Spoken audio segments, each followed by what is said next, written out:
পারায় আমি ওখান থেকে একটা আয়াত তিলাওয়াত করেছি। আল্লাহ রাব্বুল আলামিন বলেন, ফাযকুরুনি আযকুরুকুম ওয়াশকুরুলি ওয়ালা তাকফুরুন।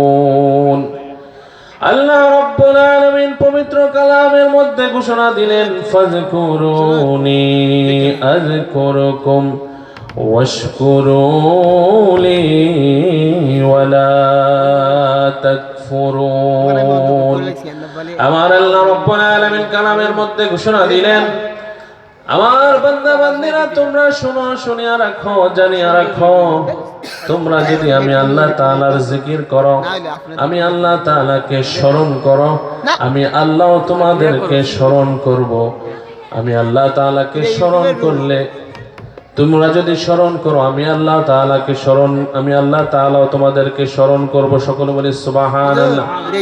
ওয়াশকুরুলি ওয়ালা তাকফুরুন। তোমরা আমি আল্লাহ তাআলার শুকরগুজার করো, শুকরিয়া আদায় করো আমি আল্লাহ তাআলার জন্য, আমি আল্লাহ তাআলার নিয়ামতের শুকরিয়া আদায় করো। ওয়ালা তাকফুরুন, খবরদার খবরদার আমি আল্লাহ তাআলার কুফরি কইরো না, নাফরমানি কইরো না, আমি আল্লাহ তাআলার সাথে শরীক কইরো না, আমি আল্লাহ তাআলার দুনিয়ায় থেকে আমি আল্লাহ তাআলার সাথে নিমক হারামি কইরো না। সকল বলি সুবহানাল্লাহ।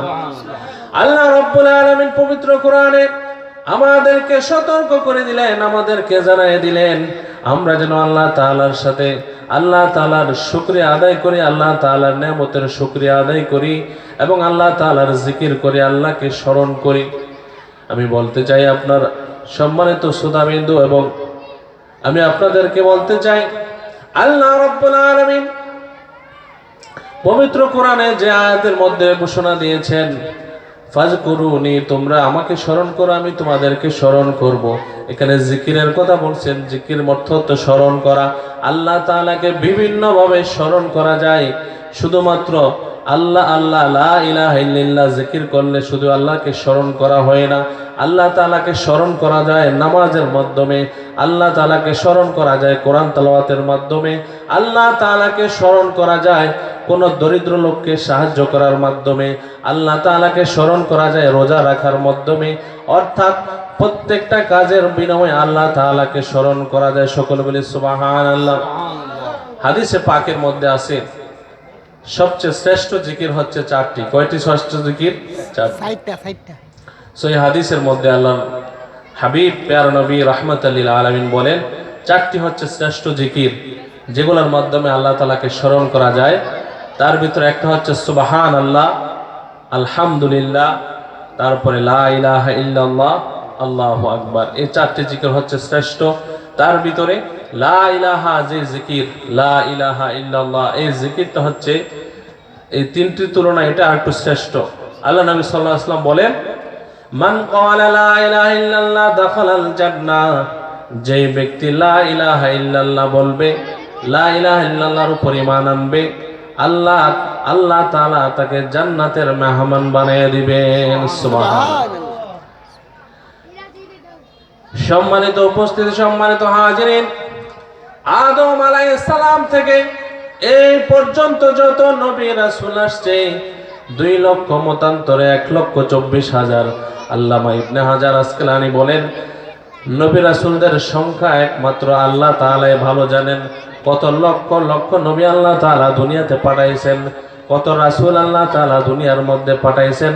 আদম আলাইহিস সালাম থেকে আমাদের নবী রাহমাতাল লিল আলামিন মুহাম্মাদুর রাসূলুল্লাহ সাল্লাল্লাহু আলাইহি ওয়াসাল্লাম পর্যন্ত প্রত্যেকটা নবীর জিকির ছিল, প্রথম জিকিরের কালিমার প্রথম বাক্যটা ছিল লা ইলাহা ইল্লাল্লাহ। বলি সুবহানাল্লাহ।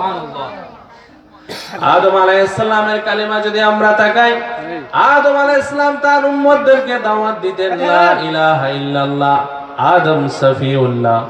এভাবে আমরা ইব্রাহিম আলাইহিস সালাম তার উম্মতদেরকে দাওয়াত দিতেন লা ইলাহা ইল্লাল্লাহ, ইব্রাহিম খলিলুল্লাহ। ইসমাঈল আলাইহিস সালাম দাওয়াত দিতেন লা ইলাহা ইল্লাল্লাহ, ইসমাইল জবিউল্লাহ, মুসা আলাইহিস সালাম দাওয়াত দিতেন লা ইলাহা ইল্লাল্লাহ, মুসা কালিমুল্লাহ। ঈসা আলাইহিস সালাম তার উম্মতদেরকে দাওয়াত দিতেন লা ইলাহা ইল্লাল্লাহ, ঈসা রূহুল্লাহ। আমাদের নবী বিশ্ব নবী রাহমাতাল লিল আলামিন, আপনার নবী আমার নবী প্রিয় নবী আমাদেরকে দাওয়াতের বাণী শোনাইছেন, দাওয়াত দিয়ে গেছেন লা ইলাহা ইল্লাল্লাহ মুহাম্মাদুর রাসূলুল্লাহ সাল্লাল্লাহু আলাইহি ওয়াসাল্লাম। সম্মানিত হাজিরিন, আমরা অত্যন্ত ভাগ্যবান। পৃথিবীতে যত নবী যে আসছে, নবী রাসূল আসছে, সব নবী রাসূলের উম্মত যদি একত্রিত করি আমাদের নবীজির উম্মতের সমান হবে না। আল্লাহ নবী, আমার নবী, আল্লাহ নবী রাহমাতাল লিল আলামিন বলেন,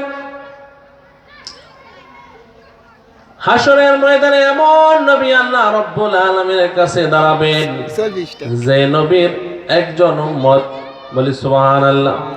আবার এমন নবী দাঁড়াবেন যে নবীর দুইজন উম্মত।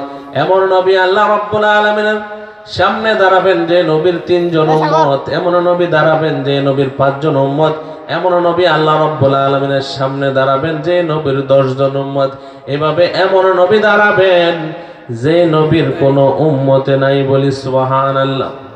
এমন নবী আল্লাহ তাআলা রাখছেন যে নবীরা দাওয়াত দিয়েছেন কিন্তু একজনও ঈমান আনে নাই। কারণ ওই জমানার লোকগুলো এরকম কপাল পরা ছিল, নবীজির কোনো দোষ নাই, নবীদের কোনো দোষ নাই, নবীরা মাসুম। নবীরা চেষ্টা করে গেছেন, লা ইলাহা ইল্লাল্লাহ দাওয়াত দিয়ে গেছেন, কিন্তু একজন মানুষও ঈমান আনে নাই, এমন নবী আছে। সকলে বলি সুবহানাল্লাহ। আমরা কিন্তু দাওয়াত দিয়ে যাচ্ছি, আমরা কিন্তু সবসময় এই মাহফিলগুলোর মাধ্যমে দাওয়াত দিয়ে যাচ্ছি, কিন্তু আমাদের ডাকে কয়জন সাড়া দিচ্ছে? আমরা বারবার করে এই যুব সমাজরা কত সুন্দর এই বেহেশতের বাগানের আয়োজন করে, কিন্তু তাদের ডাকে কয়জনই বা সাড়া দেয়, কয়জন এই মাহফিলের মঞ্চে আসে? এভাবে এমনও নবী ছিল যাদের কোনো উম্মত ছিল না। যাই হোক, আমি আর অল্প সময় শেষ করে দিব। এত অল্প সময়ে কথা গোছায় বলা যায় না, তারপরে চেষ্টা করতেছি আল্লাহ তাআলা যেন কবুল করে। সকলে বলেন আমিন।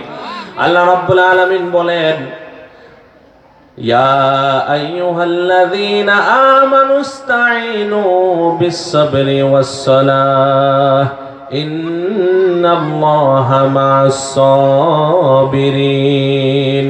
আল্লাহ রাব্বুল আলামিন তার পরের আয়াতে ঘোষণা দিলেন, ইয়া আইয়ুহাল্লাযীনা আমানু, হে ঈমানদারগণ। আল্লাহ তাআলা ঈমানদারগণকে ডাক দিয়েছেন। আল্লাহ তাআলা কাফেরদেরকে ডাক দেন নাই, বেঈমানদেরকে ডাক দেন নাই। কারণ আল্লাহ তাআলা অবশ্যই জানেন যে আল্লাহ তাআলার ডাকে সাড়া দেবে একমাত্র ঈমানদাররাই। বলি সুবহানাল্লাহ। আল্লাহ রাব্বুল আলামিন বলেন, ইয়া আইয়ুহাল্লাযীনা আমানুস্তাঈনু, হে ঈমানদারগণ, তোমরা আমি আল্লাহর কাছে সাহায্য চাও।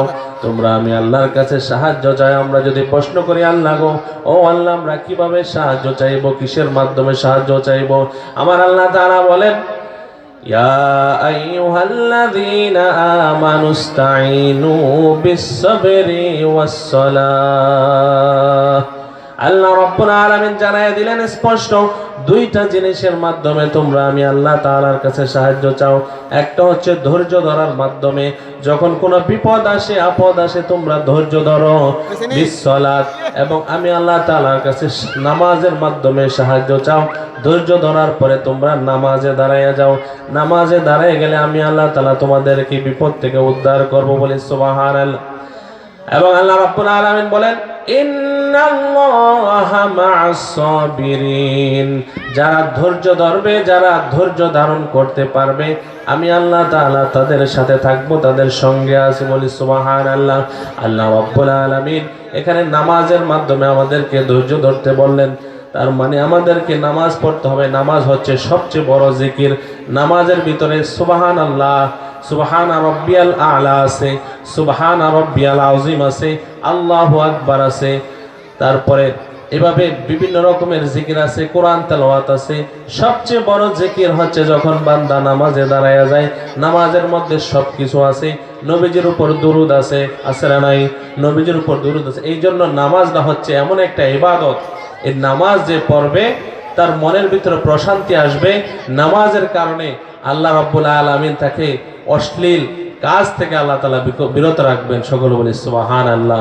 আল্লাহ রাব্বুল আলামিন আমাদেরকে সবাইকে 5 ওয়াক্ত নামাজি বানিয়ে দেখ, এবং আল্লাহ তাআলাকে সব ভালো কাজের মাধ্যমে আল্লাহ তাআলাকে স্মরণ করার তৌফিক দান করুক এবং আজকের এই যুব সমাজের মাহফিলকে আল্লাহ তাআলা কবুল করুক।